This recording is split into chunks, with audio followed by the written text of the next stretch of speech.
ওলের পোলাও সে আবার কি? না না বন্ধুরা, শীতকালে ফুলকপি বাঁধাকপি খেতে খেতে মুখ তো একেবারে পচে গেছে। তাই আজ বানিয়ে নেব নতুন একটি রেসিপি, ওলের পোলাও। তো বন্ধুরা, সুপর্ণার হেসেলে সবাইকে স্বাগত। এর জন্য বাজার থেকে কিনে আনা ওলগুলোকে প্রথমে ডাঁটা ছাড়িয়ে জল দিয়ে ভালো করে ধুয়ে নেব। এরপর ওলগুলোকে কেটে হাত কুড়ুনি দিয়ে ভালো করে কুড়িয়ে নেব।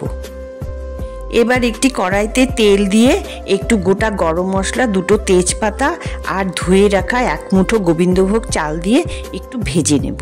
তারপর কাজু কিশমিশ দিয়ে নেড়ে চেড়ে তার মধ্যে আদা বাটা, জিরার গুঁড়ো, হলুদের গুঁড়ো দিয়ে একটু ভাজা ভাজা করে নেব যাতে কাঁচা গন্ধটা না থাকে।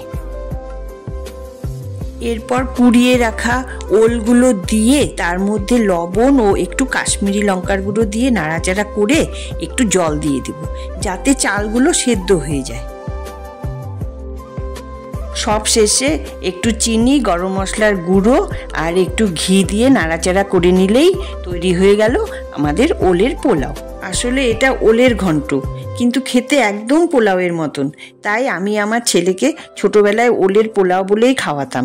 ঘন্ট শুনলে তো আর বাচ্চারা খেতে চায় না। তো বন্ধুরা, আজকের রেসিপিটি তোমাদের কেমন লাগলো কমেন্ট করে জানিও।